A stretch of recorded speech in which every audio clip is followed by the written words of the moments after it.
dando início aos trabalhos, então a gente passa a palavra ao professor doutor Ricardo Ojima. A gente tem 1 hora de apresentação, depois o debate. Ok? 1 hora de apresentação total.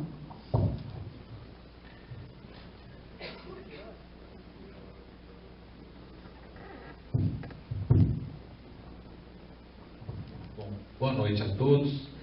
Em primeiro lugar, gostaria de agradecer o convite. Minha primeira vez aqui no interior. Eu já estive várias vezes na capital, mas minha primeira vez no interior. Tenho gostado muito da minha estada aqui. Agradecer o convite, então, à organização do evento, ao professor Nilson. E o que eu preparei aqui para falar com vocês é um resultado de um trabalho que a gente desenvolveu recentemente, eu com o professor Jorge Martini, consultor do Fundo de População das Nações Unidas, para o Ministério do Meio Ambiente, junto com o Fundo de População das Nações Unidas no Brasil. Então, esse é o título em português, mas esse é o livro, resultado desse conjunto de trabalhos, onde tem um capítulo que é o resultado específico desse trabalho que a gente desenvolveu. Aí, se vocês quiserem acessar o arquivo, ele está disponível online, é um e-book. Então, se vocês quiserem acessar, é uma publicação muito interessante, está em inglês apenas. O que eu organizei, então, segundo essa lógica desse trabalho que a gente desenvolveu, é pensar principalmente nas questões de adaptação às mudanças climáticas e a relação com os principais focos, né, dessas mudanças climáticas e os principais desastres, segundo as pesquisas, apontam que esses problemas vão acontecer e vão afetar principalmente as pessoas que vivem nos grandes centros urbanos. Então, um dos desafios é entender também algumas das dimensões demográficas, né? A população como sendo o locus principal desses eventos extremos, dessas catástrofes, desses desastres naturais. Então, pela minha formação na área de demografia, eu vou trazer para vocês um pouco de elementos da área de demografia que eu creio que não são tão de amplo conhecimento. A área de demografia no Brasil é uma área muito pequena, são apenas 4 programas de pós-graduação no Brasil todo, sendo que não existe nenhum programa de graduação na área. Na verdade, isso não existe em lugar nenhum do mundo, é uma área exclusiva na área de pós-graduação, como várias outras, mas especificamente o tema de população perpassa várias áreas do conhecimento, né, e tem poucos centros de formação no Brasil. Então, falar um pouquinho sobre esse processo de transição demográfica no Brasil e como isso se coaduna com a questão da transição urbana, né? Nesse processo de passagem da população tradicional brasileira do rural para o urbano, como isso se deu e quais são as questões que estão relacionadas à adaptação dessas cidades nesse processo conjunto de transição urbana e transição demográfica, em termos das perspectivas que virão no futuro. Então, para iniciar, uma questão muito importante para a área de demografia é pensar e entender o que é essa transição demográfica. A transição demográfica é uma das, talvez a única teoria da área de demografia, que é a ideia de que todas as populações no mundo passaram de altos níveis de fecundidade ou natalidade e de mortalidade para um segundo momento, onde se estabilizaria em um novo equilíbrio os ritmos de crescimento da população em níveis mais baixos. Há muito tempo atrás, os níveis de natalidade e mortalidade equilibravam, embora a população crescesse relativamente mais baixo. Só que em determinado ponto da história, e esse é o caso do Brasil particularmente, mas isso aconteceu em vários outros países, com uma particularidade do caso brasileiro, que esse processo aconteceu mais rapidamente, né? Em torno de 30, 40 anos, o processo de transição demográfica aconteceu no Brasil. No caso dos países da Europa, esse processo de transição demográfica aconteceu em 100, 150 anos. O que isso vai trazer de reflexos, a gente vai ver um pouquinho depois. Mas a questão importante é essa transição, né, de altos níveis de natalidade e mortalidade para um momento posterior de baixos níveis de mortalidade e natalidade. O que acontece é que esse processo de transição demográfica acontece primeiramente quando as taxas de mortalidade começam a cair, antes das taxas de natalidade. Isso acontece pelo desenvolvimento da ciência, desenvolvimento de novas tecnologias na área de saúde, saneamento, na área de medicina, onde as pessoas começam a morrer menos, principalmente nas idades mais jovens, as crianças. A mortalidade infantil cai muito rapidamente. No caso do Brasil, justifica esse acelerado processo de transição demográfica, porque as transições, né, de conhecimento nessas áreas aconteceram de maneira mais brusca, ou seja, né, principalmente após a Segunda Guerra Mundial, grandes transferências de tecnologia aconteceram, entre elas na área de saúde. Isso fez com que as taxas de mortalidade começassem a cair mais rapidamente. Consequentemente, se as pessoas continuam tendo o mesmo número de filhos, mas as pessoas deixam de morrer, as taxas de crescimento vegetativo da população aumentam bruscamente. Ou seja, o mito da explosão populacional, que muito se falou na década de 70 principalmente, mas que até hoje ainda se fala, talvez por falta de acompanhar os dados mais recentes, essa explosão populacional aconteceu sim.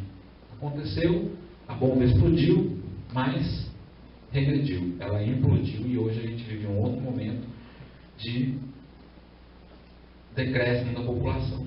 Uma implosão populacional que vai trazer consequências muito mais graves do ponto de vista demográfico. Eu não vou entrar aqui nesse momento, mas fica assim a mensagem por conta dessa dificuldade, né? O processo de transição demográfica acaba trazendo elementos mais graves no segundo momento.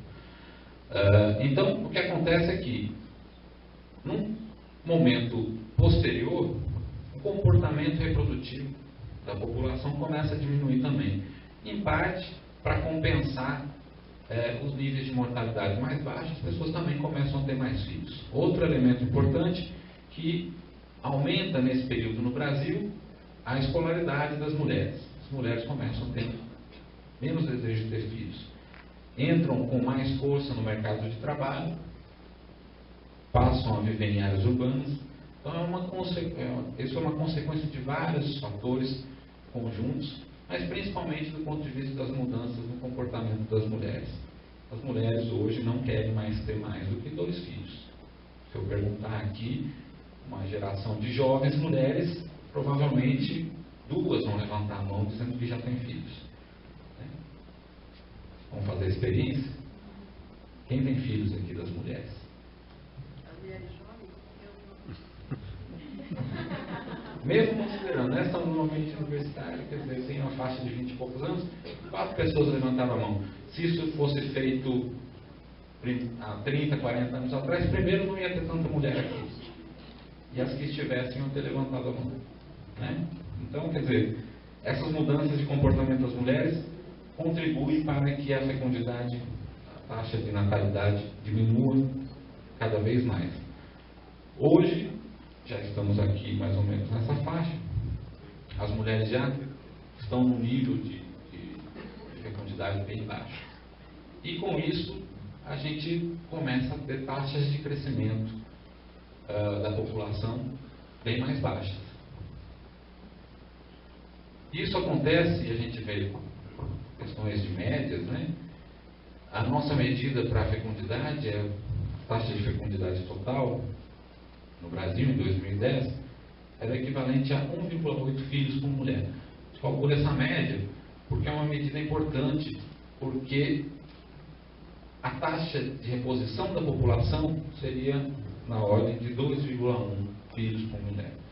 Então, para que a população não comece a diminuir, considerando a mortalidade que a gente tem hoje, as mulheres deveriam ter pelo menos 2 filhos, 1,1, considerando alguma mortalidade infantil. Claro que é média, ninguém tem 1,1 filhos, mas a ideia é que cada mulher teria que repor a ela própria e ao seu cônjuge ou seu parceiro. Então, o Brasil já está hoje, né, a uma taxa de fecundidade total abaixo do nível de reposição. Isso significa dizer que a tendência é que o Brasil, no futuro, tenha uma taxa de crescimento populacional negativo. Isso é importante porque quando a gente está pensando do ponto de vista da relação com população e meio ambiente, o que a gente aprende na escola, nas aulas de geografia, é a teoria de Malthus. A teoria de Malthus, que escreveu lá em 1700 bolinha, que a população cresce em uma PG e a produção de alimentos cresce em uma PA. Se o Malthus estivesse certo, a gente já não estaria mais aqui, já teríamos todos morrido de fome. Ele esqueceu de considerar que houveram avanços significativos na tecnologia de produção de alimentos. E também não conseguiu perceber, também naquela época não dava para perceber isso, que a população não ia mais crescer com o mesmo ritmo. E na época que ele pensou isso, a população nem crescia tanto. Então, por que é importante pensar isso? Porque se a gente está pensando a relação de população, áreas urbanas e questões ambientais, motivadas por mudanças climáticas ou não, mas questões ambientais em geral, a população é sempre o vilão da história. Por que as cidades estão tão poluídas? Porque tem muita gente. Por que a gente tem tanto trânsito na cidade? Porque tem muita gente. É sempre a população o problema. Na verdade, tem muito mais elemento aí por trás. O que eu quero mostrar aqui um pouco para vocês é que a população vai começar a decrescer no Brasil. E os problemas não vão diminuir. Ao contrário. Isso, alguns poderiam me dizer, então, você está falando aí que é na média 1,8 filhos por mulher, mas se a gente olhar para os pobres têm filho a dar com pau. Por isso que o Brasil está desse jeito, porque os pobres têm muitos filhos. Mas não, se a gente olhar taxas de fecundidade total, segundo o quartil e quintis de renda, a gente vê que sim, os mais ricos têm uma taxa de fecundidade total bem mais baixa. Mas, entre os mais pobres, essa taxa de fecundidade total, olha aqui, no caso do segundo quintil, está em cima do nível de reposição. Então, não é também um problema que a gente tem que se preocupar com isso. Ao contrário, se alguém não repuser a população, vai faltar gente no mundo. Então, mulheres, pensem logo em ter os seus filhos, porque senão a gente vai ter vários problemas, por exemplo, para pagar a nossa previdência social. Então, se vocês não tiverem filhos, eu não me aposento. Porque o nosso sistema de previdência social no Brasil é um sistema de repartição simples, no sistema geral. Eu não sou funcionário público, não vou ter esse problema. Mas quem for para o regime geral, você precisa ter pelo menos 5 ativos para pagar a aposentadoria de um inativo, no mínimo. Hoje ainda dá, a conta fecha. Mas do futuro, vocês, quando vocês se aposentarem, não vai ter gente embaixo para pagar a aposentadoria de vocês. Então tenham filhos. E se os únicos que têm filhos são os mais pobres, eles não vão contribuir para a aposentadoria de vocês. Então, 2 coisas que a gente tem que fazer: ter mais filhos e diminuir a pobreza. Não é matar os pobres, é diminuir a pobreza. Outra coisa. Então, essas são as projeções do Brasil.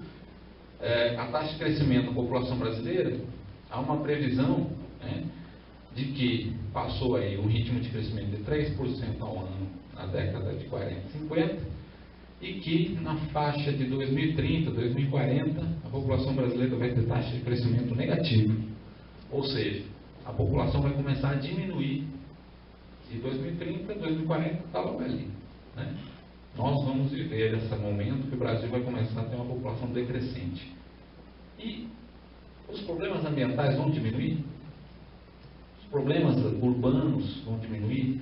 As catástrofes naturais vão diminuir? As pessoas que são afetadas por desastres naturais vão diminuir? Provavelmente não. Aí uns vão dizer, porque as mudanças climáticas estão agravando os fenômenos. É por isso que a gente vai continuar tendo gente afetada, né? Mas, bom, as pessoas que vão ser afetadas vão continuar sendo as mesmas, os pobres, né? A gente pode até ser afetado indiretamente quando eu estou indo de carro para um lugar e determinado ponto está alagado, eu não consigo ir porque está chovendo mais do que se chovia e aquela região não tinha previsão de drenagem suficiente. Mas aí eu pego meu carro, dou a volta e vou para casa, né? Agora, o cara que mora naquele lugar que está alagado, não tem muita opção.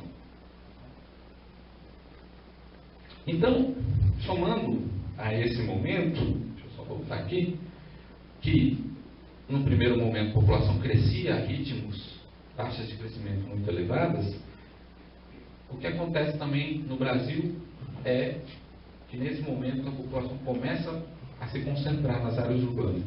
Isso do ponto de vista do planejamento, da percepção que as pessoas têm, inclusive dos gestores, acaba sendo de que o problema é da população. Tem muita gente aqui, vão mandar esses migrantes tudo de volta para o interior.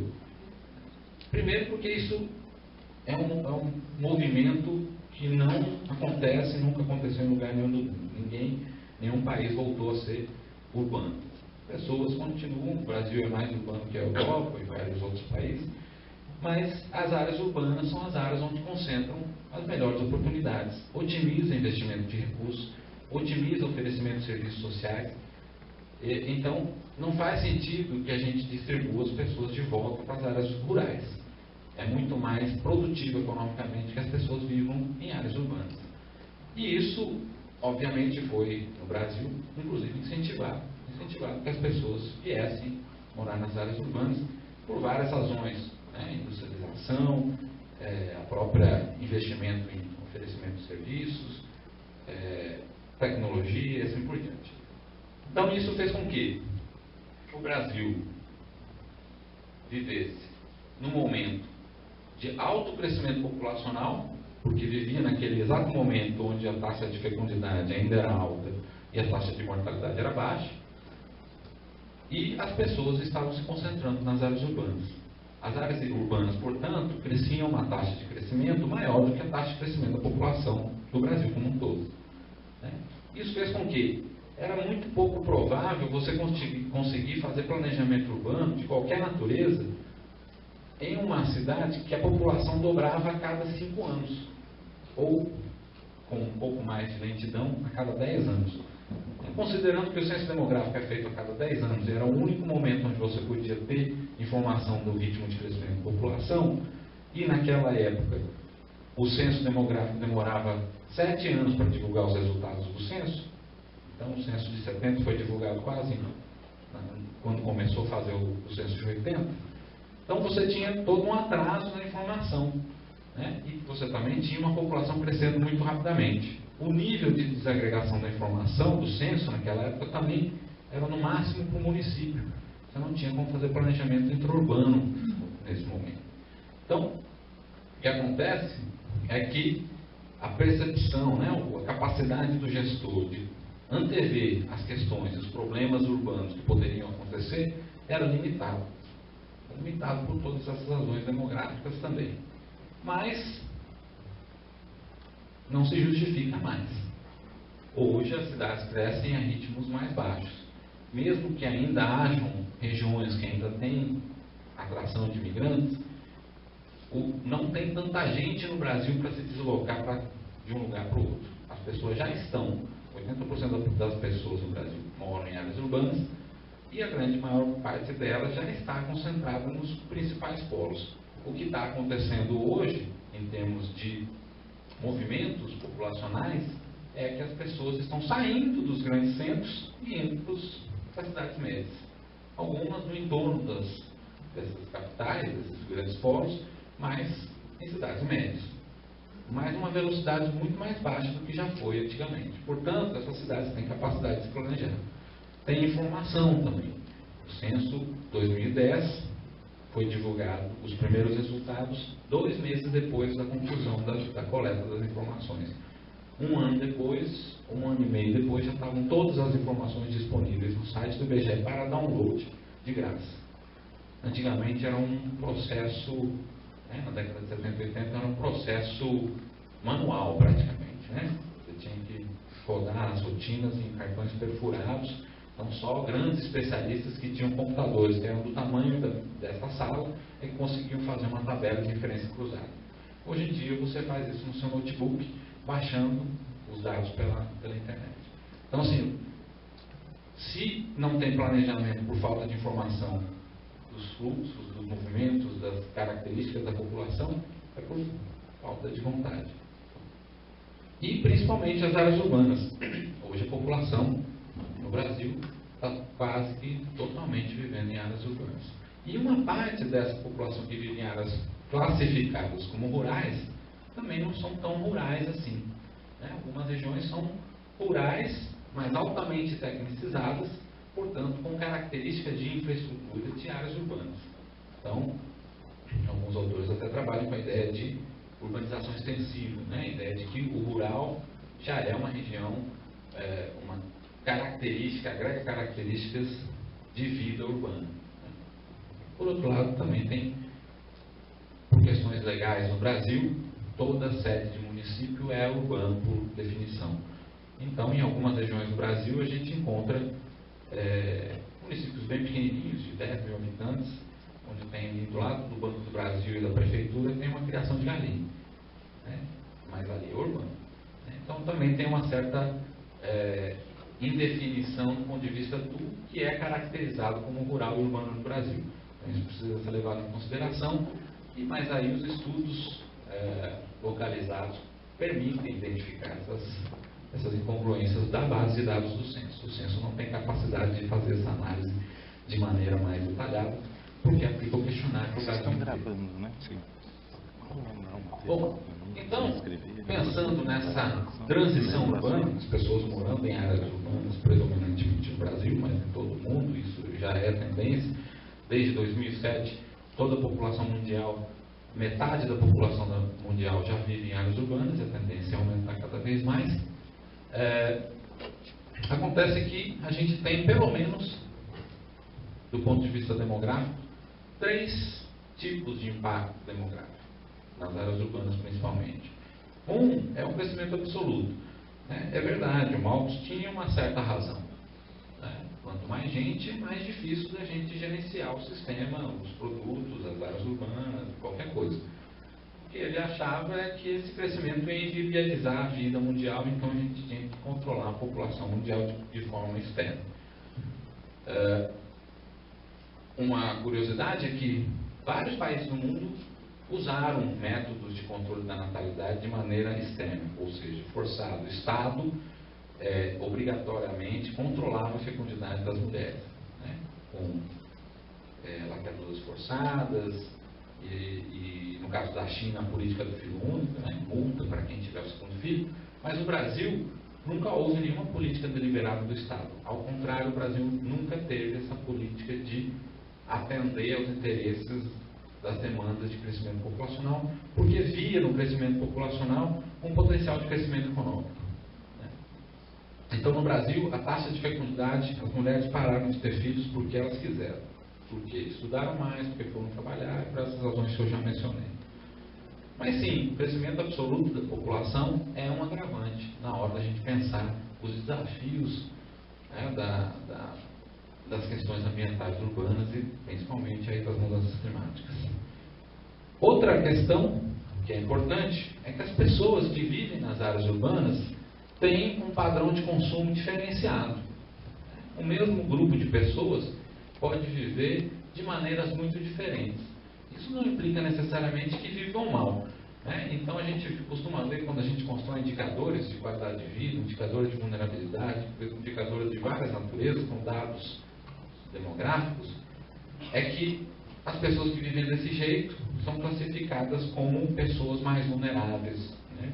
Com piores características de condições de vida, e essas pessoas aqui são aquelas que estão bem de vida, porque elas atendem os indicadores que nós consideramos como valores intrínsecos da sociedade urbana. A questão é que talvez esse cara aqui viva muito feliz do que eu, se eu tiver que pagar todas essas contas para manter esse negócio desse jeito. né? Fora que provavelmente isso daqui é um condomínio fechado lá longe, eu tenho que pegar um trânsito danado todos os dias, porque cada membro da família tem que ter o seu carro. O consumo de energia é muito maior, quer dizer, o padrão de consumo da vida urbana é muito mais impactante do ponto de vista ambiental. Então, quando a gente pensa do ponto de vista das causas das mudanças climáticas, a urbanização exerce um papel fundamental nesse processo. Se a gente tem mais emissões, não é só porque tem mais gente, é porque tem mais gente vivendo em áreas urbanas, em áreas que emitem mais. Né? E outra questão que talvez seja muito pouco trabalhada, essa é uma das coisas que a gente vem trabalhando mais recentemente na área de demografia, é entender qual é o impacto da distribuição etária da população, do ciclo de vida com que aquela população passa naquele momento. Porque é muito diferente uma população de jovens em relação a uma população de adultos e uma população de idosos em termos do seu padrão de consumo. Né? Quando você é criança, seu sonho de consumo é uma bicicleta de 18 marchas. Né? Você está lá com seus 12 anos, você quer uma bicicleta de 18 marchas, esse é o seu sonho de consumo. Agora, quando você faz 18 anos, você tem um carro. Depois que você já está com seus 20 e poucos, você comprar um carro 2.0 com 4 portas e ar-condicionado. Quer dizer, o ciclo de vida com que o indivíduo vive exerce um padrão diferenciado de consumo. Portanto, se na população brasileira existe uma maior concentração de população nessas idades, em termos agregados, você vai ter um padrão de consumo e um padrão de emissões muito maiores. Então, mesmo que o padrão de consumo brasileiro fosse fixado nas metas da década de 90, só a mudança na estrutura etária da população já teria causado um impacto do ponto de vista do volume de emissões. Ou seja, não é só crédito, maior padrão maior poder de compra, mais acesso a produtos, não é só isso que tem feito o padrão, as emissões de consumo no Brasil aumentar. É que existe mais gente em idade de consumir. Né? Então isso também é outro ponto de impacto demográfico. Então, Malthus estava certo, mas parcialmente correto. Existem outros elementos que talvez sejam mais importantes de serem analisados do ponto de vista principalmente da gestão do que o crescimento absoluto. Afinal, do ponto de vista de gestão, não tem o que você fazer em relação a isso. Mesmo que a população brasileira, mulheres ainda hoje tivessem muitos filhos, o que você vai fazer para controlar o crescimento da população? A única forma é adotar medidas invasivas de obrigar as mulheres a fazerem, também são os homens, né? De fazerem laqueadura, né? Como ainda ocorre em países. Bangladesh tem um programa de controle da natalidade que obriga todos os homens a partir de certa idade, que já tenham 2 filhos, que façam fazer família. Então, quer dizer, é a única maneira. E essas políticas são totalmente impopulares. Nos dias de hoje, se o governo federal virar e falar que as mulheres vão ter que começar a fazer a laqueadura a partir dos 20 anos, primeiro que não faz sentido, mas se algum maluco pensasse isso, ia rolar um protesto social muito maior do que qualquer outro que aconteceu recentemente. Bom, do ponto de vista da transição urbana, o que mais é importante pensar é que o modo de vida urbano é mais sujeito aos sistemas peritos e expõe um conjunto maior de pessoas devido às densidades demográficas maiores. Então, o que acontece? Quem mora nas áreas urbanas fica muito mais dependente de alguns mecanismos da sociedade moderna. Por exemplo, se acabar a energia agora, acabou o seminário. Então, a gente depende disso. Eu posso até continuar acreditando aqui, mas vocês não vão mais me ver e eu já não imprimi a versão do meu PowerPoint, então eu não sei o que vem depois. Então a gente é mais dependente desses sistemas peritos. E outra coisa é a própria densidade. Nas áreas urbanas, as pessoas estão todas concentradas. Então se cair uma bomba aqui, vai morrer quase todo o curso de vocês. Isso acaba que constrange mais os desastres naturais nas áreas urbanas. Nas áreas rurais, densidade populacional é muito mais baixa, as pessoas umas distantes das outras, tem problemas em relação a isso também, mas tem vantagens. Né? Se cair uma bomba, só vai matar uns 10 peão. Se cair uma bomba aqui, morre 300.000 pessoas. Né? Então, quer dizer, independente das transformações, das mudanças climáticas, independente se vai aumentar os eventos extremos, se vai aumentar a chuva, as pessoas estando juntas ficam mais vulneráveis. Né? Então isso já é um elemento que fica evidente, né? A partir dos dados aqui. Claro que tem alguns problemas de coleta de dados, esses dados são do sistema de desastres naturais. Não mudam de lugar de residência de uma hora para outra, porque a cidade não muda sua cara de uma hora para outra. Né? As pessoas podem sair daqui para lá a qualquer momento, mas a cidade vai continuar existindo, né? Naquele lugar, com aqueles problemas. Então, obviamente que desastres naturais já pré-anunciados por todas as previsões climatológicas, estatísticas, meteorológicas, geológicas, todo mundo sabia que ia acontecer, mas as pessoas estavam lá, esperando acontecer. Né? E nesse caso, são imagens aqui da catástrofe da região serrana do Rio, inclusive afetando a população já um pouco mais bem de vida. Né? Não foram só os pobres que tiveram problemas ali. Obviamente que foram afetados tanto ricos quanto pobres. Então, de certa maneira, as mudanças ambientais, as mudanças climáticas tendem a ser até um pouco mais democráticas quando são maiores. Mas, por outro lado, o cara que tem mais dinheiro ali vai para casa, morava ali nem era a casa dele, era a casa de fim de semana, só vai voltar para casa e vai lamentar a perda financeira. Agora o outro perdeu a casa dele, ou não, talvez até a vida. Né? Então, quer dizer, as áreas urbanas são as áreas que concentram a população, mas também são as áreas que concentram a riqueza. Essas questões, então, não podem ser dissociadas. A gente não pode, então, pensar que se a gente tirar todo mundo das áreas urbanas, fazer com que elas morem em áreas menos adensadas, os problemas vão diminuir. Não vão. O crescimento da população também já não é mais um problema. Então, qual é o problema? Né? A questão é que a natureza e a forma dos desastres naturais estão intimamente relacionados à maneira com que a urbanização se processou no Brasil. Ou seja, um processo de urbanização excludente que atendia interesses que não levavam em consideração o ritmo de crescimento da população, como eu disse, muito difícil de levar, e que não tinham condições em termos também de vontade política. Então, as características dessa transição urbana brasileira, que foi rápida, massiva, involuntária e marcada por profundas desigualdades sociais, não tiveram políticas, né, que favoreceram a redução desses problemas. Ao contrário, a urbanização foi combatida por várias gestões políticas. Né? Em algumas cidades, até hoje se faz isso, se paga para aqueles migrantes irem embora para qualquer lugar. Não importa se é voltar para a casa dele, não importa. É só você não dar problema aqui na minha cidade, eu te pago a passagem, você vai para onde você quiser.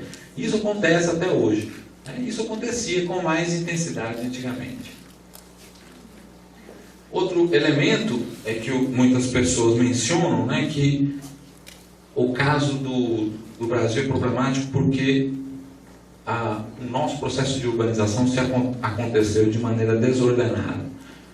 Desordenada do ponto de vista do planejamento bom para a sociedade, mas ela seguiu uma lógica muito bem ordenada por processos de especulação imobiliária, orientação, que tinha relação com um interesse bem articulado, né, de ganhos econômicos. Só não foi organizado para a gente, mas foi organizado para muita gente.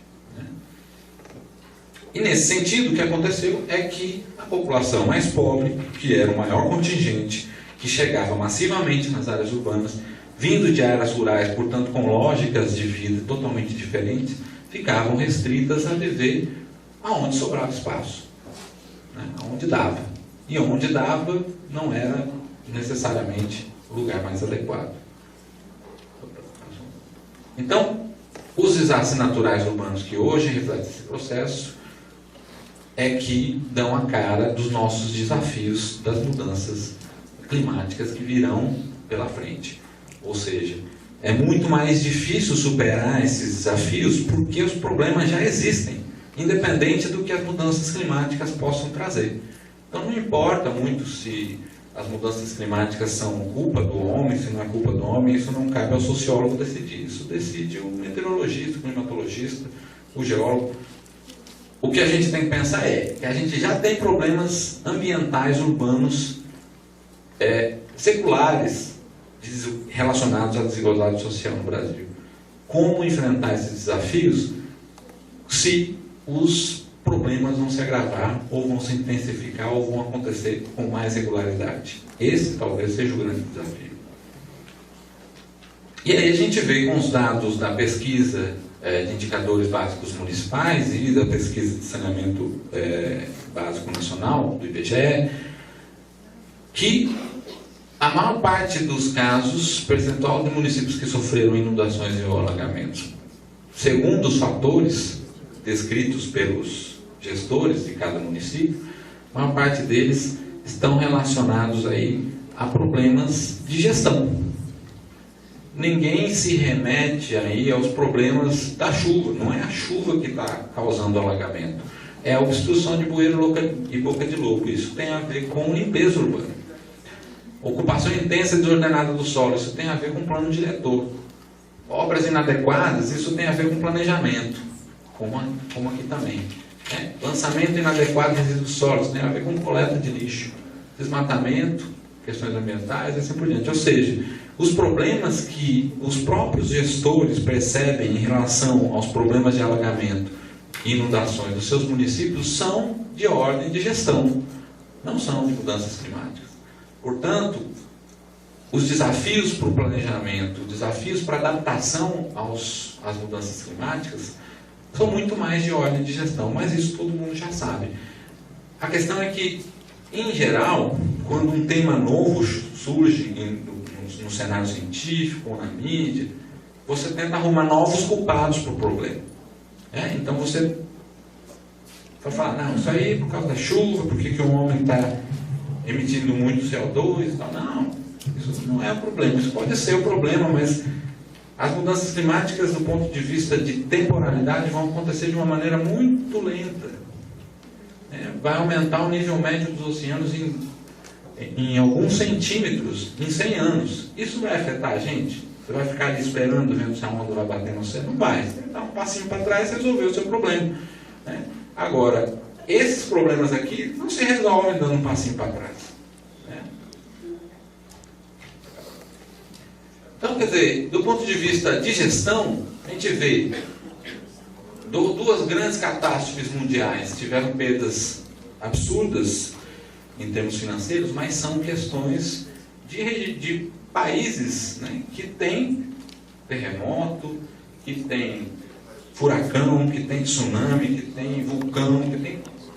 O Brasil não tem nada disso, mas o nível, o tamanho dos prejuízos que causam.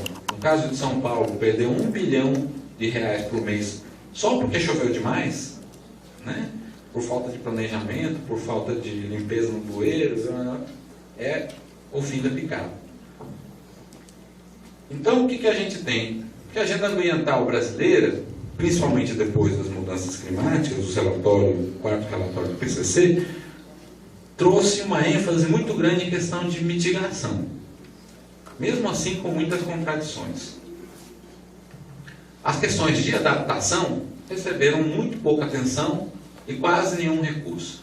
Então, a adaptação é o primo pobre, em parte por causa da diversidade desses problemas e da multiplicidade de situações locais e da natureza descentralizada das ações necessárias. Ou seja, para a gente enfrentar esses problemas, a gente tem que mexer num formigueiro muito grande, onde ninguém quer mexer. Agora, falar que a gente vai reduzir as nossas metas de emissão, vai reduzir as nossas emissões às metas de 1990, isso é fácil de falar, porque ninguém vai cumprir. Não vai mexer com nada. Agora, fazer medidas de adaptação para que os municípios e a população sofram menos com o agravamento dos desastres naturais, isso aí vai mexer com muitos interesses, né? Então, é necessário que a gente faça mudanças urgentes de ações preventivas em relação às mudanças climáticas. A adaptação, cada vez mais, tem sido reativa aos desastres, e isso é caro e ineficiente. A gente tem que planejar de maneira proativa, para que a adaptação possa ser a priori, que a gente não tenha esses problemas, a gente tem que evitá-los, para que os custos sociais sejam muito mais baixos. Ou seja, é muito mais barato você fazer um bom plano diretor do que você vai lá pedir para o governo federal transferir R$1 bilhão para recuperar a população que foi afetada por aquele desastre. Do ponto de vista da parte que me toca, que eu acho que o instrumental das técnicas das análises demográficas contribui muito para entender e antecipar essas ações, porque a gente, com essas informações, essas técnicas, a gente possibilita ter uma visão, construir indicadores e ter uma fotografia do momento atual. Um exemplo disso, uma coisa que eu fiz recentemente, é mostrar a distribuição da população, simples, uma coisa simples, né, mas que pode ser feita hoje no computador de casa, distribuição da população segundo as áreas, as sedes dos municípios distribuídos por biomas brasileiros. Então a gente não fica mais preso necessariamente aos limites político-administrativos para fazer planejamento. A gente pode definir os recortes que a gente precisar de acordo com os interesses ambientais. Porque é lógico que é muito mais fácil fazer um planejamento que integre os biomas ao invés de integrar os estados. Né? Claro, do ponto de vista político tem outros problemas, mas do ponto de vista de análise e de estudo, isso é muito mais simples. Então, para quem quiser saber um pouquinho mais sobre essas ideias, essas colocações que eu coloquei, esse capítulo de livro coloca grande parte dessa discussão que eu coloquei para vocês aí. Esse é o link onde vocês podem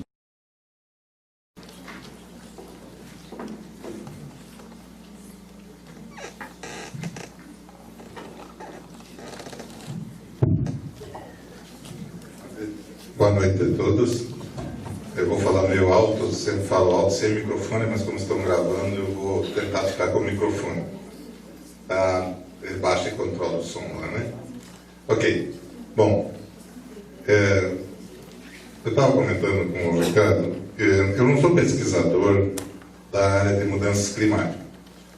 Eu vou mostrar um material que a gente já produziu nessa área, mas acho que deu muito certo a abordagem que ele fez e colocações como sempre ele faz, e dizer o seguinte: se olharem o título que eu coloquei, dentro de algum tempo vocês vão ver um artigo publicado com esse título: Velhos e Novos Desafios para a Gestão Urbana. Eu vou tentar mostrar o que eu entendo por isso, velhos e novos, e vou mostrar alguns resultados de pesquisas que a gente faz há mais de 5 anos, quase 8 anos já, dentro de uma questão urbana. Então, é um trabalho efetivo, produto de estudo. Não é que nós façamos estudos de mudanças climáticas, mas nós estamos fazendo estudos que tipo de cidade que nós queremos. Nós estamos muito acomodados. Eu, por acaso, vi no jornal hoje, daqui, que alguém andou pedindo esclarecimento sobre o rio Criciúma, é isso? Legal, adorei, porque é exatamente sobre isso que eu vou falar. Nós estamos deixando o tigre para dentro da nossa casa e já estamos convidando ele até para a mesa. Eu acho que nós temos que espantar o tigre e dizer o limite de que nós não admitimos certas questões e não admitimos certas gestões que priorizam, mas nessa verdade de priorizar, na verdade estão privatizando. Nada contra privatizar, eu gosto de dinheiro também, mas o exagero nas cidades, que é de uso comum, nós construímos cidades por interesse, todas as cidades. todas elas que estão aí foram produtos de interesse e não de planejamento e de estruturação para que ela fosse uma cidade para todos os cidadãos. E de repente nós queremos transformar essas cidades como se ela fosse uma cidade democrática. Ela não é. Ela é uma cidade gerada por interesse.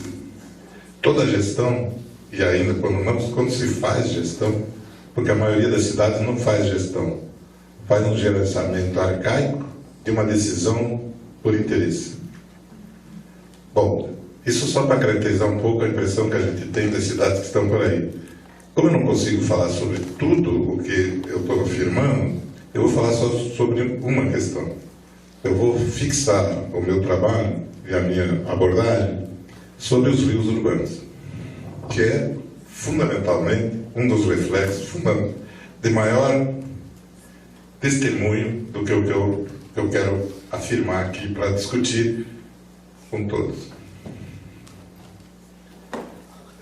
Emprestei alguns slides de alguns colegas, conversando com eles, de alguns trabalhos que fizemos anteriormente, e não vou ficar classificando cada slide de quem eu copiei, mas foram trabalhos feitos em conjunto com essas pessoas ao longo de muitos anos. O que eu estou tentando caracterizar, eu queria enriquecer essas duas colunas. Eu vou fazer um exercício bastante grande, e o desafio que eu estava querendo dizer é que eu acho que nós temos que construir claramente esse quadro. Nós temos que explicitar essas questões, nós temos que fundamentar, nós temos que referenciar que, enquanto nós não resolvemos velhos, estão se acumulando os problemas novos. E esse é o nosso desafio. Nós não estamos gerenciando as cidades, vamos ficar só nas cidades, que é o que eu trabalho. Nós não estamos gerenciando a cidade para aquele vermelho. Nenhuma cidade está gerenciando para o vermelho. Qual cidade está gerenciando para as incertezas, para os desastres, para as calamidades? Nós estamos tentando botar água para todo mundo, quando dá, fazer rede de esgoto, e ainda bem tratamos esgoto. Drenagem urbana no Brasil é uma vergonha, ninguém faz. Não faz como tem que ser feito, faz tudo mal feito. Nós temos um problema de enchente, depois quando dá enchente todo mundo chama o Defesa Civil, e depois que passa a enchente, bom, agora acabou. Aí quando dá enchente de novo, para de ter aula, usa o ginásio.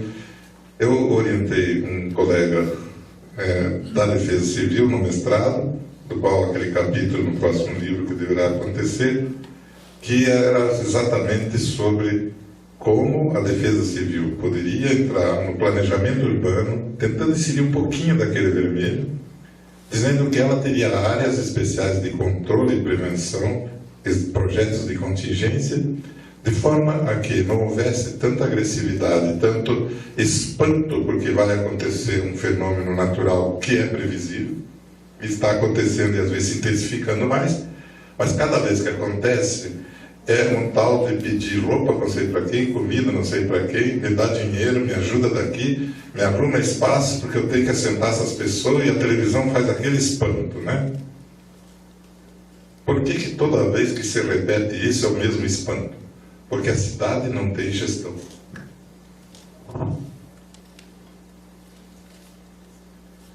Bom, um pequeno estudo que fizemos, na verdade eu vi mais junto com esse, não é só esse, mas eu trouxe esse aqui simplesmente, que foi um trabalho já apresentado em outra oportunidade.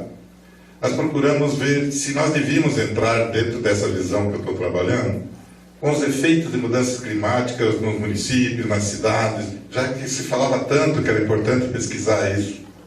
Então nós fomos conversar com a população.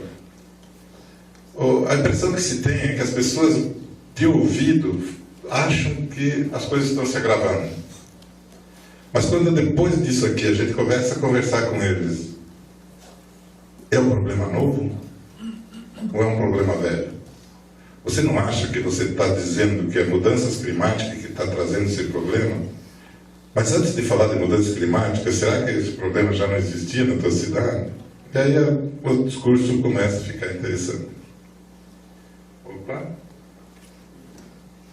Bom, isso aqui que todo mundo já sabe, né? As coisas estão ficando feias, alguma coisa está acontecendo. Eu acho que os pesquisadores, né, devem continuar trabalhando nisso, os especialistas nessa área. O nosso desafio em ter gestão urbana, que é nisso que eu trabalho no mestrado, doutorado e minhas pesquisas, é que nós precisamos resolver primeiro os problemas que já estão acontecendo, o que já aconteceram, para tentar alcançar e prevenir disso que eles estão dizendo que vai se agravar. Nós já temos problemas sérios, já está claro que está acontecendo mais seca, que está acontecendo, os níveis dos rios estão mudando. Mas olhem para o rio urbano. E vamos, daqui a pouquinho, conversar um pouco mais. Essa realidade aí não tem nada a ver com mudança climática, né? Não me parece que isso que foi fotografado aqui tenha sido efeito de mudança climática.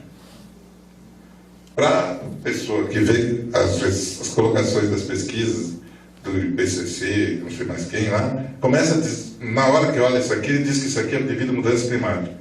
Então muda a referência da desculpa e o gestor público vai dizer, olha, mas eu não tenho dinheiro para multiplicar efeitos de mudança climática. Tomar cuidado. A desculpa pode vir a cavalo.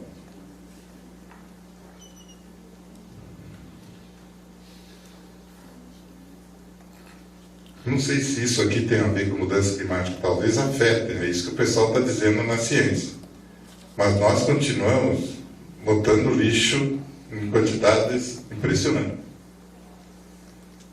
Não podemos dizer que todos os acidentes, desastres e calamidades venham a ser de mudança climática. Eu estou sempre debatendo isso. Toda vez que alguém diz, isso foi devido à mudança climática, você está precisando de uma muleta porque você não tem dinheiro para fazer? Ou você está crente de que algum cientista vai afirmar que isso é devido à mudança climática? Eu trabalhei muito com drenagem, com erosão, com enchentes, com poluição, com ocupação irregular de solo, no caso favelas. Eu só acho que isso tudo que está acontecendo, que está se acumulando, está nos pondo em xeque. Nós continuamos vendo crescer favelas, aumentar enchentes, aumentar a poluição, a ocupação irregular do solo. Nós não conseguimos dar conta. Então eu não quero dizer que não se deve planejar para as mudanças climáticas, mas que as mudanças climáticas não devem ser uma muleta para as pessoas não continuaram fazendo aquilo que deviam ter sido feito.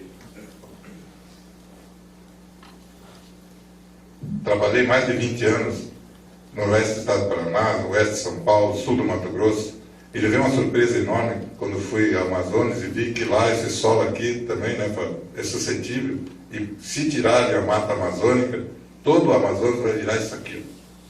Não é mudança climática.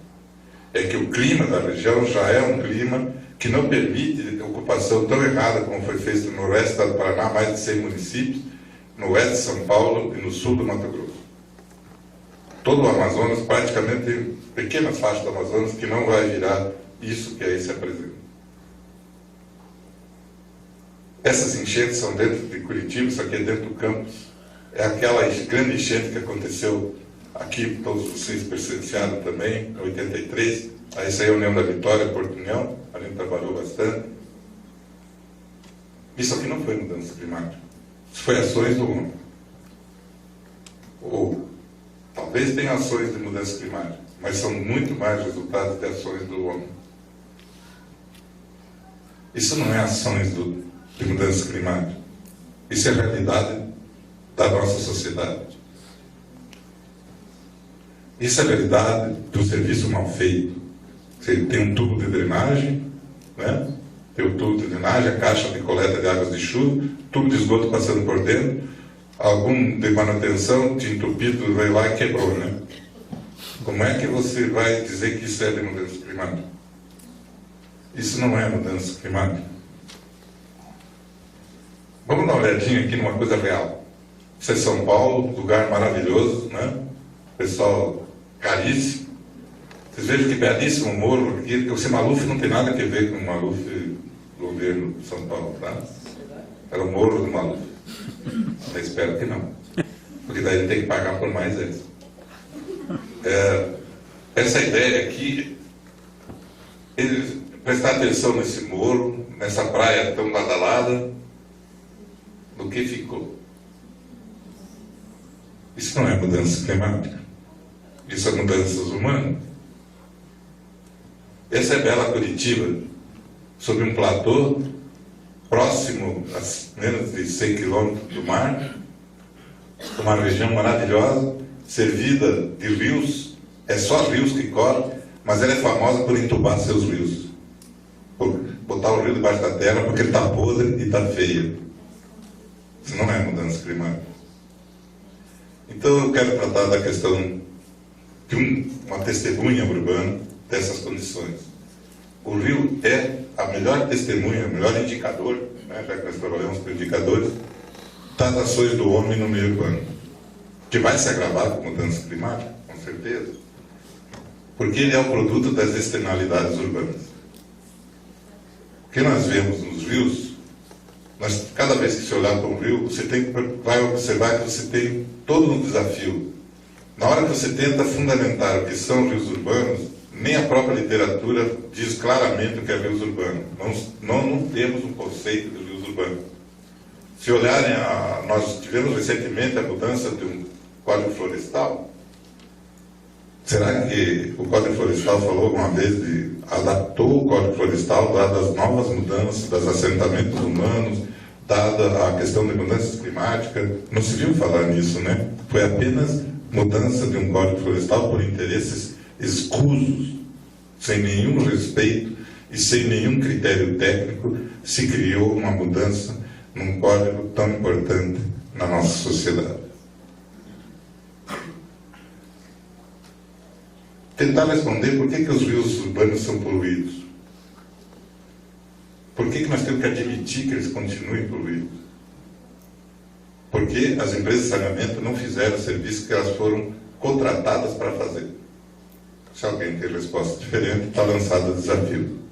É porque não tinham, eles pegaram o contrato, teriam que fazer água e esgoto, coletar o esgoto, tratar o esgoto, e como não tinham dinheiro para tratar, alguns coletaram e outros nem coletaram, e os esgotos estão todos nos rios das cidades. Como viram na minha apresentação, eu participo no Conselho Estadual do Meio Ambiente, em outros conselhos, e nós estamos tratando agora de construir o Plano Estadual de Saneamento Básico do Estado do Paraná. Tudo isso que eu estou falando está sendo colocado na mesa para debate. Então, como é que nós tratamos os rios urbanos?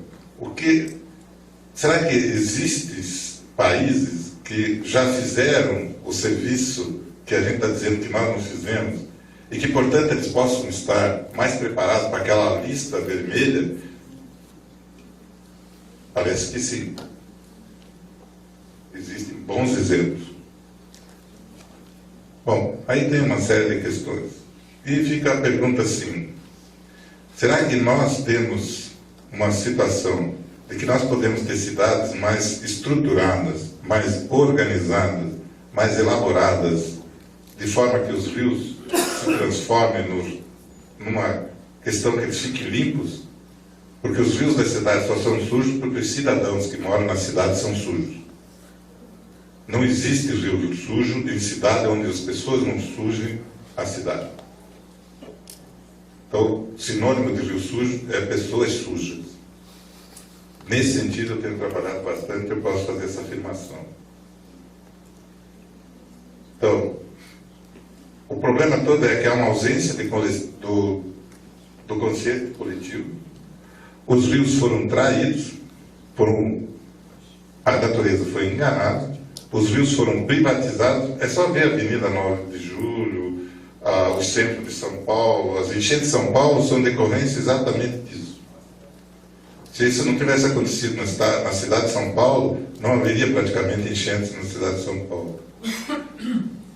O problema é esse. Como era mais barato fazer avenidas ao longo de onde existiu o tal VEG, onde corria o rio, o pessoal passou a fechar o rio, entubar o rio e fazer o tráfego, as grandes avenidas, sobre o antigo canal de escoamento do rio. Isso aqui é comprovado em qualquer cidade que vocês queiram ver. E o pior é o seguinte, ninguém assume a culpa e o rio é de ninguém. Então, como é que eu posso pensar em mudanças climáticas numa situação de uma sociedade como a nossa? Então a cidade ficou refém. Enchentes, desmoronamento, assoreamentos, maus odores, doenças e outras calamidades. Então tudo isso que eu estou falando para vocês é porque há mais de 8 anos eu estudo esse rio aqui, dentro da cidade de Curitiba. Ele é um rio bem urbano, ele é curitibano, ele nasce na divisa de Curitiba no norte, tem sua foz na nascente do rio Iguaçu, que tem a foz do Iguaçu, que é tão bonita. A cidade de Curitiba é muito famosa, mas só tem um rio limpo, os outros todos são esgoto. Nós já limpamos esse rio várias vezes, são alunos de engenharia ambiental aí fazendo ações, mas nós só fizemos isso para demonstrar o seguinte, que não adiantava nada ficar limpando o rio se eu continuava sujando o rio. Depois nós fizemos estudos de monitoramento, fizemos durante 4 anos ensaios, estudos, e o rio continua o mesmo. Nós só sabemos que ele está poluído e classificamos melhor qual é o grau de poluição. Todo mundo conhece Curitiba e sabe de alguns ícones, né? Todos eles estão na bacia do Belém. Qualquer coisa que vocês falem que é bonito em Curitiba, você vai ver que ela está na bacia do Belém.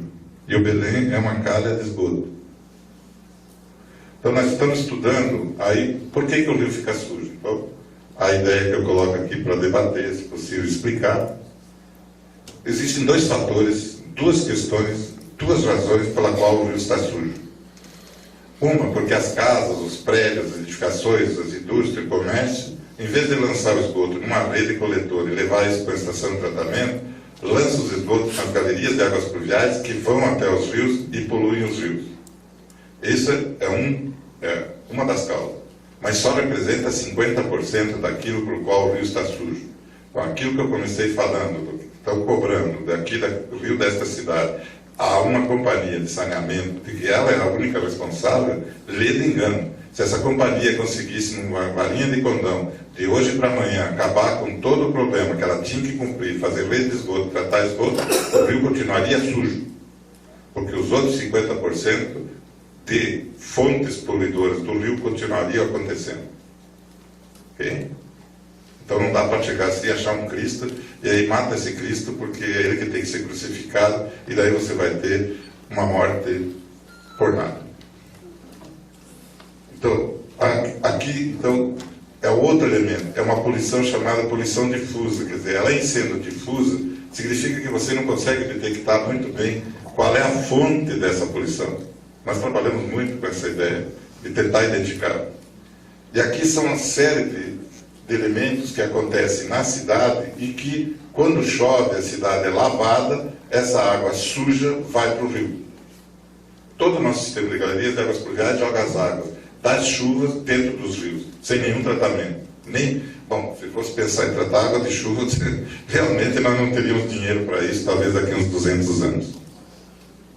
Então, o nosso problema também aqui fica, que prioridade nós estaremos dando e qual o recurso que nós vamos dispor para fazer isso. O problema é que foram mais de, vamos dizer assim, de 1950 para cá, vamos dizer, uns 50 anos, dada a apresentação que o professor fez, de concentração de pessoas nas cidades. Mas em que cidade? Em cidades sem nenhuma infraestrutura, sem rede de esgoto, sem rede de galeria de águas pluviais, sem sistemas de saneamento e não preparado para proteger essas pessoas, dada a insalubridade dessa concentração de pessoas. Bom, falando nisso, quando iniciamos um trabalho agora, já faz mais de 3 anos, estamos estudando um projeto da Federação Internacional da Universidade Católica, que nos apoia com outras universidades, nós começamos a pensar o seguinte, bom, então o que é que eu posso estudar, o que é que eu posso contribuir enquanto instituição, enquanto pesquisa efetiva? Então nós começamos a ver, e eu trabalho na gestão urbana, eu estou falando em gestão, não estou falando em gerenciamento e não estou falando numa engenharia de ponta, ok? Estou falando como eu posso gerenciar, como eu posso organizar, planejar a cidade, de forma que eu induza que todos colaborem e que todos participem numa organização de uma sociedade mais ordeira e que cuide melhor dessa cidade e do seu meio ambiente. Então nós começamos a pensar que eu posso trabalhar no curso d'água, e aí na água, no material de fundo, na fauna, na flora, e uma série de estudos. Essa lista começa a ficar intensa, porque nós podemos trabalhar nas margens, na bacia, nas casas, e por aí vai, ok? Bom, fazendo isso, de que forma? Nós estamos pensando em fazer gerenciamento ou fazer gestão. Acaba fazendo gestão para que alguém faça o gerenciamento. Então nós temos que saber, construir o saber fazer, analisar as consequências, desenvolver novos conhecimentos e um processo, aqui eu estou fazendo uma espécie de pesquisação, é uma área de pesquisa, né, onde tem fundamentos de pesquisa básica, mas também pesquisas aplicadas e analisadas. Então aí temos alguns trabalhos que nós já fizemos, como medidas de controle de inundações e alagamentos, que é uma dissertação que vai ser defendida agora dia 6 de dezembro. Essa pessoa que vai defender é um engenheiro ambiental e já vai começar o doutorado dele trabalhando com riscos e vulnerabilidade na mesma direção. Nós começamos a trabalhar nessa questão da poluição difusa. Eu só vou explicitar um aqui, que é a questão dos freios de veículos.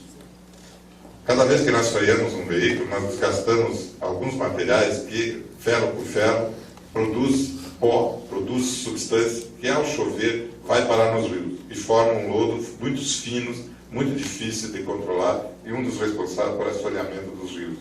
E também por contaminação por metais pesados. Então, nesse sentido, nós fizemos estudos, passando rapidamente. Quanto tempo eu tenho ainda, professor? Mais 10 minutos? Ah, 5. Então, nos freios de veículo, pegamos pastilha nova, colocamos em veículo, circulamos com o veículo durante um certo tempo, medimos, colocamos pastilha dentária, fizemos muitos estudos de laboratórios, tá? E começamos a trabalhar. Nessa história, nós inserimos também um projeto que é qual a relação da saúde da população com essa poluição. Ok? 10 a 5. 10? Tá bom, obrigado, professor. Tá bom. Então, uma das coisas assim, por exemplo, se cada um não jogasse papel de bala, não jogasse palito, não jogasse o topo de cigarro, nem a latinha, né? Esses dias eu fiquei abismado, eu moro numa chácara, num lugar maravilhoso, na cidade de São José dos Pinhais, atrás do aeroporto, e ali de vez em quando tem pessoal a cavalo, circulando, bacana. Aí na minha frente ia 3 cavalos, eu fui devagar com o meu carro, o cavaleiro não me pega uma latinha de coca e não joga no chão. Eu digo, poxa, eu devia ter parado, feito ele descer do cavalo e juntar a latinha. Porque se ele está ali numa tradição, num trabalho legal, bacana, né, numa integração social e tal, aí de repente ele é mais um que pega a latinha e joga no chão. Então essa é a sociedade que nós temos. Então esse aqui nós estamos fazendo, eu cunhei esse termo lixo informal. Havia um termo lá em 1984, uma revista, que falava em lixo do transeunte. Eu agreguei o termo lixo informal, que é o lixo que sobra na cidade, apesar da cidade ser bem varrida, bem limpa. Cidade Curitiba, que é onde eu faço meus estudos, é uma cidade bastante limpa, muito cuidado. Mas, infelizmente, eu tenho um modelo com 1 metro quadrado, eu vou e coloco em lugares, eu meço, eu levanto isso, e aí continua tendo.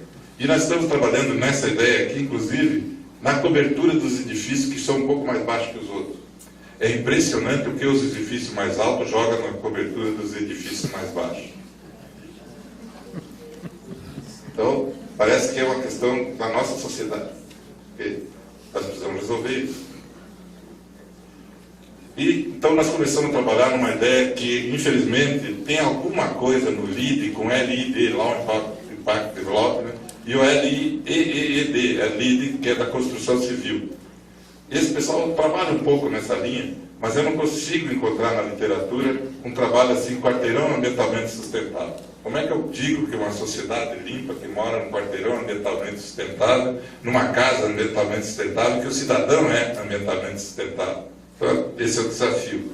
Então, nós acabamos fazendo aí um trabalho, já estamos aplicando em alguns quarteirões e procurando descobrir. Na questão dos freios, nós fizemos um trabalho agora. Tá. Nós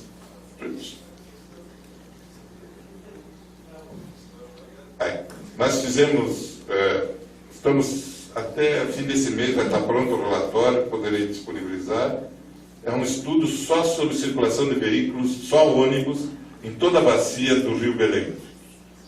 nós chegamos a uns números muito interessantes e também fomos nas oficinas, medimos, conversamos, dialogamos com as pessoas, conhecemos todos os ônibus e nós conseguimos dizer qual a carga de desgaste de freios que acontece por quilômetro rodado. E nós vamos ter esse referencial logo. E o que nos alegrou foi que nós chamamos de bacia 1, bacia 2, bacia 3, bacia 4.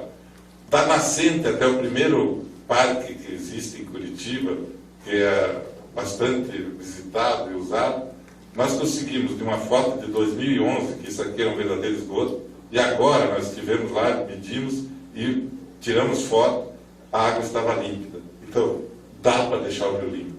A sociedade pode virar uma sociedade limpa.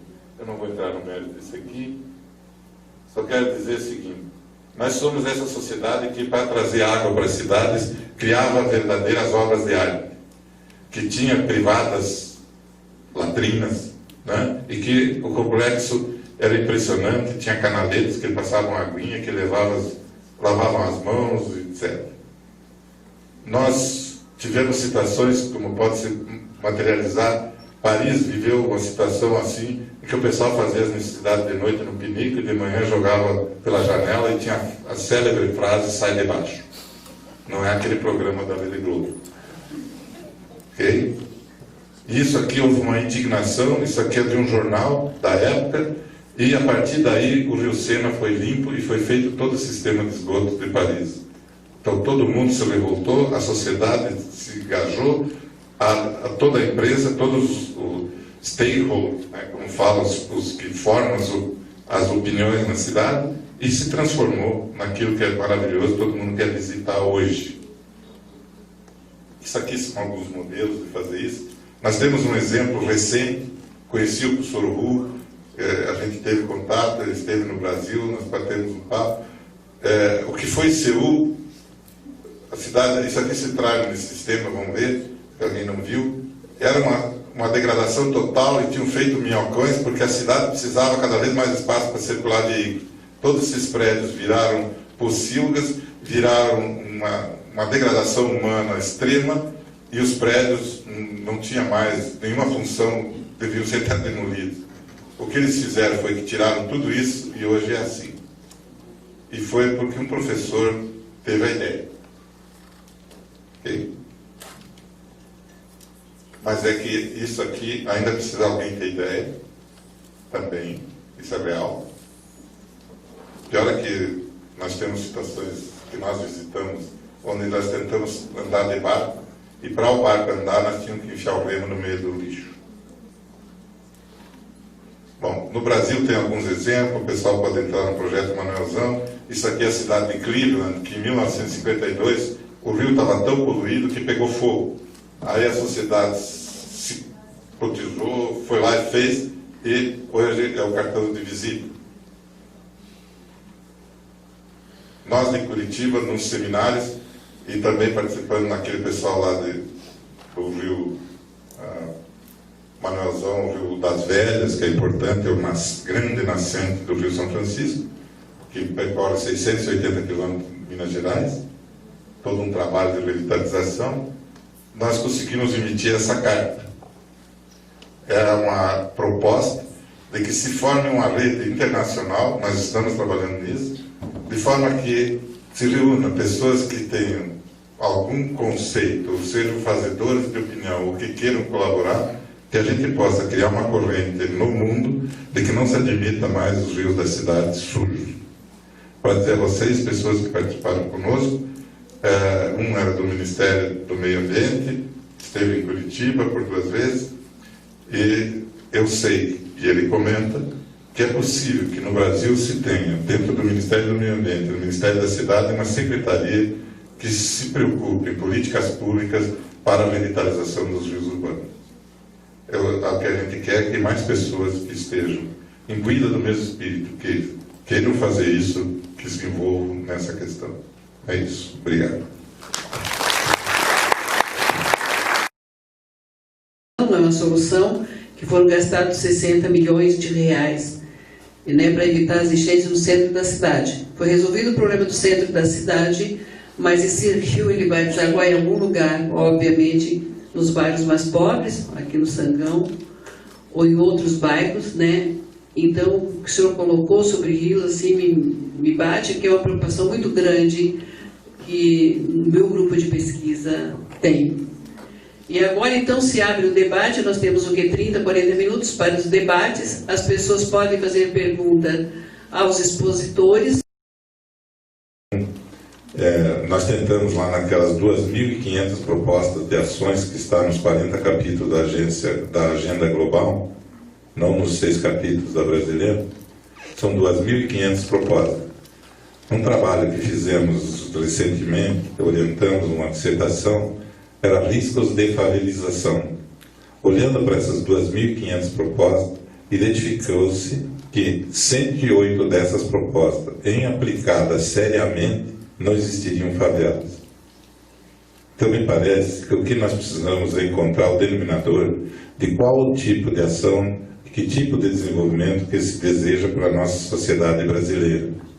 E, a partir daí, priorizar. O que não se pode é, em nome de algumas concentrações não tão claras, manter um pseudo-desenvolvimento.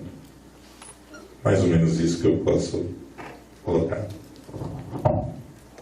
Mais alguma pergunta? O professor vai responder. Oi. Acho que essa questão da concentração da população já é uma questão, de certa maneira, superada. No Brasil, como eu mostrei, né, a taxa de crescimento da população já vai declinar, vai ter ritmo de crescimento negativo. Com isso, não vai mais ter tanta gente para se distribuir pelo espaço num futuro muito próximo. As pessoas vão continuar se mexendo, se migrando, mas o que está acontecendo é justamente isso que você mencionou. As pessoas estão saindo dos grandes centros tradicionais da atração migratória. Por exemplo, São Paulo, se não me engano, atrai cerca de 1 milhão de imigrantes por ano, mas expulsa 1.300.000 de emigrantes por ano.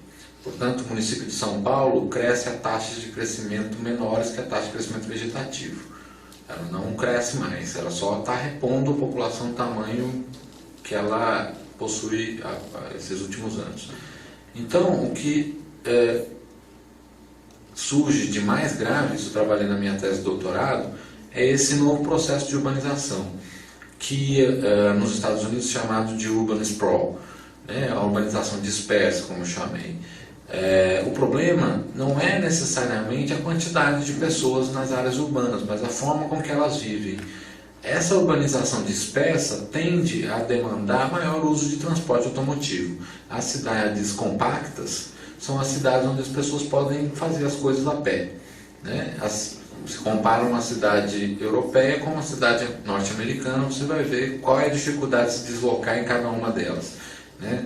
Então você acaba que, por um lado, tende a parecer que uma cidade mais dispersa é mais ambientalmente agradável e que por isso tem um impacto ambiental menor, mas todos os estudos feitos nos Estados Unidos, onde esse processo começou há mais tempo, e na minha tese de doutorado também acaba aparecendo alguma coisa, é que a cidade dispersa, o urban sprawl, causa mais efeitos negativos do ponto de vista ambiental do que positivos.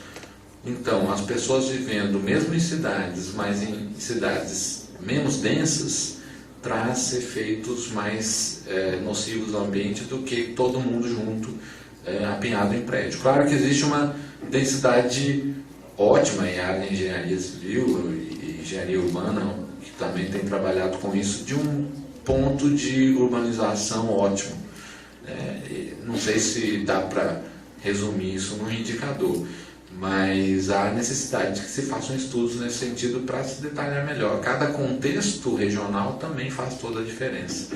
O Brasil já tem se distribuído um pouco melhor em termos da sua população também. A região Nordeste tem sido uma das regiões que tem mais crescido, tem perdido cada vez menos população, ainda perde, mas também tem recebido um fluxo de imigração de retorno muito significativo, e das regiões em que teve uma maior ganho em termos econômicos, teve as maiores reduções das taxas de fecundidade, maior redução da desigualdade regional. Então, eu que estou lá tenho visto isso a olhos vistos, como algumas regiões têm mudado bastante no interior do Brasil. Problemas do gerenciamento que acabam trazendo os empecilhos de que o planejamento aconteça como planejado. Nós tivemos no Brasil uma situação muito danada. Nós só fizemos planejamento de gaveto. Fazia-se planos diretores de cidade apenas para dizer que tinham sido feitos e colocamos em gaveta. O Brasil vai e coloca isso na Constituição, o artigo 182 e 183, que é regulamentado pela Lei 10.257, o Estatuto da Cidade, que é um dos instrumentos maravilhosos, que está cheio de instrumentos de gestão, que um bom planejamento tem ali os instrumentos da gestão. Tem IPTU progressivo, tem contribuição de melhorias, uma série de instrumentos. Mas, quando você faz o planejamento e coloca esses instrumentos à disposição do gestor, o impedimento dentro ainda do vício da forma com que são os processos decisórios nas cidades, algumas coisas já estão mudando. A gente tem tido resposta, mas a resposta é pequena ainda. Mas eu já tenho visto principalmente da engenharia ambiental, que eu tenho acompanhado mais de perto, o pessoal está começando a ser consultado e a influenciar nessa gestão. Nilson, você me permite uma parte da tua pergunta? O que eu acho importante considerar é que a gente forma esses profissionais, mas nem sempre se tem poder político, e isso é muito importante para a gestão. Quer dizer, eu sempre afirmo que o problema da gestão urbana, professor, está no gestor, no prefeito, quem tem o poder político de direcionar a cidade, ou na própria Câmara de Vereadores, que são os pseudos representantes nossos, né? Então as questões esbarram aí, creio eu. Agora, porque pesquisas a gente tem, mesmo na nossa universidade, sobre Criciúma, em todas as áreas, em dissertações e livros já publicados, você mesmo, Nilson, tem, soluções se tem, mas o profissional ele fica fragilizado, ele não é escutado, ele fica frustrado. Então, qual seria? O problema não é só técnico. Técnica, o senhor disse que temos mesmo tecnologia no Brasil para resolver o problema do esgoto, da água, do rio e tudo. Agora, como é que o profissional se coloca na sociedade? Como é que ele vai administrar essa questão do poder político, da chamada vontade política? Como é que ele pode influir como técnico? Nós temos uma situação em Criciúma que o solo urbano está na mão de um investidor imobiliário, que tínhamos feito um planejamento urbano, plano diretor, e foi todo mudado por vereadores, por influência, né, desse capital imobiliário. Aí, então, o técnico é bem formado, ele é capacitado tecnicamente. Agora, o que falta para ele chegar no gestor e a coisa acontecer? Isso seria a pergunta, ou pegando, né, a carona com o Nilson, como é que a gente vai capacitar o gestor, né? Esse que vai se candidata, que a gente vota e vira prefeito. Eu concordo em parte também com a questão do interesse da vontade política, mas a gente também tem outro elemento. Eu acho que eu sou sociólogo de formação e dou aula num curso de exatas, na área de ciências atuariais, que é o cara que faz análise de risco financeiro e de previdência, de seguro, né? Vê muita probabilidade, vê muito cálculo e assim por diante, assim como os engenheiros. O que eu acho que um dos elementos que eu acho que agrava essa situação é a falta de interesse e de importância que a área de exatas dá para a área de humanas. Eu sou sociólogo e, por ir para a demografia, reconheço toda a importância de conhecer as técnicas, os cálculos, fui aprender e uso elas nas minhas pesquisas. Mas a pessoa de exatas tende a achar que a área de humanas é banalidade, que basta você ter uma ideia e falar. E tem todo um histórico por trás, né? Aprender a fazer gestão, aprender a fazer, conhecer a formação dos estados nacionais, como funcionam as políticas públicas no Brasil. Tem uma área toda de conhecimento que concentra isso e estuda, e as pessoas, né, esses gestores, muitas vezes, os assessores desses prefeitos, são esses engenheiros. Só que ele nunca leu nada sobre política social, ele nunca leu nada sobre desigualdade social, ele nunca se importou em saber como funciona o sistema eleitoral e a gestão pública no Brasil, porque isso eu sei, eu assisto o Jornal Nacional, já sei tudo. Né? Então acho que há no Brasil ainda um certo, acho que isso é resquício de vários processos, e a área de humanas contribui para também ser maltratada, assim, eles gostam de ser maltratados e ser pouco valorizados, porque não fazem o diálogo com as ciências exatas. Então acho que o conhecimento interdisciplinar hoje é fundamental para qualquer área de conhecimento. O engenheiro tem que saber de gestão, aliás, é o que ele mais faz. Né? O sociólogo tem que saber fazer conta também, senão ele vai ficar só falando no blá blá blá. E quem vai acreditar no meu blá blá blá? Né? Que não é nem sou eu, não sou nem eu que estou falando, tendo lido o livro de Marx, eu fico falando aqui blá blá blá blá blá, não sou nem eu que estou tendo as ideias, estou usando as ideias de outras. Né? Então, quer dizer, acho que a interdisciplinaridade hoje ainda é um desafio na formação disciplinar que a gente tem nos cursos de graduação pelo Brasil. Embora os cursos sejam cada vez mais buscando interdisciplinaridade, o caso da engenharia ambiental, ciências ambientais, as ciências atuariais também é assim, são interdisciplinares, mas as pessoas pensam disciplinarmente. Os departamentos, os professores e os alunos pensam disciplinarmente. Eu entrei no curso de exatas, essa parte de sociologia eu pulo. Eu entrei no curso de humanas, essa parte de estatística eu pulo. Então, eu acho que é uma questão cultural que ainda tem algum papel importante e que futuramente pode ser que dê conta, principalmente pelas mudanças que vem acontecendo em algumas universidades com os bacharelados interdisciplinares que depois migram para alguma outra habilitação. Considerando a mesma questão demográfica de transição, diminuição da população, cada vez vai nascer menos crianças, isso já acontece. Vai chegar um ponto que vai ter pouca gente pressionando o sistema educacional superior. Nesse ponto, muitos cursos que não dão bebop vão fechar. E aí a gente vai ter que criar cursos mais interdisciplinares de verdade. Obrigado. É a resposta mesmo que eu queria ouvir. Tanto a professora Terezinha na sua colaboração, como os dois professores palestrantes. Nós precisamos, na verdade, formar profissionais mais atuantes, com consciência política.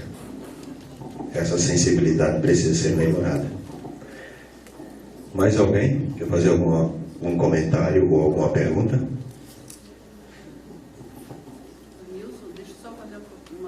Provocação. Eu acho que aqui não tem aluno meu, mas os meus alunos sempre ainda têm essa ideia que a população pobre vai pressionar o tal desenvolvimento sustentável. Será que algum de vocês não quer discutir essa questão? Que a gente tem que controlar a natalidade? Isso não é uma preocupação de vocês? Acho que está aqui um especialista, né, que veio de longe. Eu aproveitar essa oportunidade tão rara, não polemizar um pouco para a gente fixar mais o aprendizado, quem sabe? Já aproveitando a provocação, eu acho que o demógrafo, quando vai dar qualquer palestra ou qualquer fala que vai fazer até na mesa do boteco, vira quase que um padre, né? A gente tem que falar e a pessoa não acredita no que você está falando. Você mostra os dados, as taxas de fecundidade caindo e o povo não acredita. Fala, mas os pobres continuam tendo muito filho. Esse programa Bolsa Família tem feito o povo ficar vagabundo e o povo tem um monte de filho para ganhar a bolsa. assim, não tem nenhum resultado empírico em nenhum lugar do Brasil que mostrou essa relação de aumento da fecundidade por conta do aumento, por conta do recebimento do Bolsa Família. Há sim uma fecundidade maior entre os beneficiários do Bolsa Família, porque é um efeito pregresso. Porque quem tem mais filhos tem uma renda per capita mais baixa, então ele fica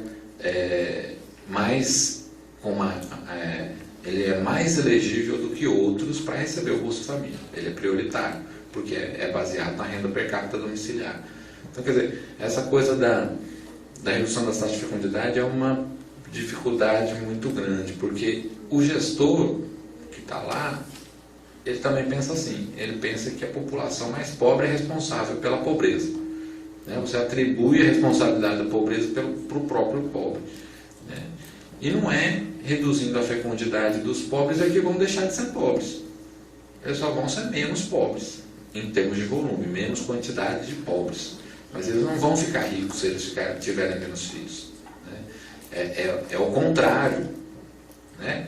Em todos os casos, as famílias com maior renda, maior escolaridade, maiores serviços, têm menores fecundidades. Ou seja, você dá educação, dá melhores condições de vida para as populações, eles vão diminuir a fecundidade. E isso já não é mais um problema. Na verdade, é o contrário. A gente tem que começar a incentivar a fecundidade no Brasil. O Chile já lançou um programa de Bolsa Terceiro Filho. Aquele que qualquer pessoa, de qualquer faixa social, que ganhar o terceiro filho, ganha uma bolsa adicional de 400 pesos. Na Europa, isso acontece em quase todos os países europeus. A Alemanha dá uma licença maternidade e paternidade compartilhada de 2 anos. Qualquer um dos dois pode usar quanto tempo quiser, desde que pelo menos um use 6 meses. A Suécia também faz isso, vários países, mas nem com isso as mulheres querem ter filhos. Nem pagando, como se diz. E aí, né, por que seria uma pessoa pobre que vai querer ter filho por causa de 50 reais a mais? É um pouco forçar a barra, né? Se eu der aqui 500 reais a mais no salário de cada uma de vocês, quem decide ter filho na manhã? Ninguém, né? Então, por que vai aceitar 50? Boa noite, meu nome é Ana Paula, sou mestranda também das Ciências Ambientais. Então, o professor é favorável a essa política pública de distribuição de renda. Essa mudança que o professor falou, que vem em algumas pequenas regiões de crescimento, que o professor comentou antes, você atribui essa política assim, de distribuição de renda? Ou só pela escolarização das mulheres e inclusão no mercado de trabalho? Sim, na verdade, claro que há problemas no desenho de algumas políticas públicas. Essa particularmente é uma política pública com foco nacional, num país com um contingente de população vulnerável muito grande. Então há problemas e há desvios nesse programa. Entretanto, recentemente, semana passada, saiu um livro com os resultados dos 10 anos do Bolsa Família. E todos os indicadores mostram que houveram benefícios tanto para a população beneficiária quanto da população local. Ou seja, que existe impacto na economia local derivado do aumento do consumo e acesso ao crédito que esses programas têm oferecido para algumas regiões do Brasil. No caso do Nordeste em particular, nos últimos 2 anos o Nordeste passou por uma das maiores secas nos últimos 50 anos e não houve nenhum fluxo de êxodo migratório dos mesmos moldes de outros grandes períodos de estiagem como esse, por conta das políticas de transferência de renda que conseguiram manter essa população nas suas localidades. Claro, ninguém quer mudar do seu local de origem, né? Muitas das entrevistas qualitativas que se fizeram, claro, não tem comprovações empíricas dessa situação, a não ser alguns casos isolados, mostrando que sim, as pessoas deixaram de emigrar para um centro urbano porque tinham condições de se manter financeiramente. E de fato são valores muito baixos, não são Isso compromete, se não me engano, no máximo 0,5% do PIB brasileiro. O que se gasta por aluno na rede federal de ensino superior no Brasil é R$14 mil por ano. Perto do que se gasta com o ensino superior público no Brasil, o investimento que se faz na base, porque o programa Bolsa Família é um programa também de absorção e inclusão no ensino fundamental, ele tem impactos e desenhos indiretos que vão além da redução da pobreza. Ou seja, é uma política social de transferência de renda condicionada. Condicionada a quê? Que os filhos estejam na escola e estejam vacinados. Então, com isso, você rompe com o ciclo da pobreza. Ou seja, se a gente sabe que mulheres mais escolarizadas, em melhores condições de vida, têm menos filhos e são menos pobres, se a gente oferece educação e saúde para essas filhas, quando elas forem adultas, elas vão ter menos filhos e mais escolarizados. Então, é um mecanismo de romper com o ciclo estrutural da pobreza no Brasil, que, se tornar uma política de Estado e deixar de ser, como muitos ainda consideram, como uma política de governo, pode se tornar uma das melhores experiências de políticas sociais de combate à pobreza do mundo. Não há no mundo nenhuma política dessa magnitude em andamento por tanto tempo sem ruptura. Então, de certa maneira, claro que eu tenho minhas críticas, mas eu considero como uma política exitosa na grande maioria dos casos. Eu li há pouco tempo da Índia, até foi um ganhador de um prêmio Nobel sobre microcrédito fornecido, mas não se compara ao caso brasileiro. Porque o microcrédito também existe no Brasil, importaram essas ideias, mas de certa maneira não são políticas de Estado, são políticas locais de uma microeconomia informal que se gera dentro de comunidades alternativas, vamos dizer assim, né?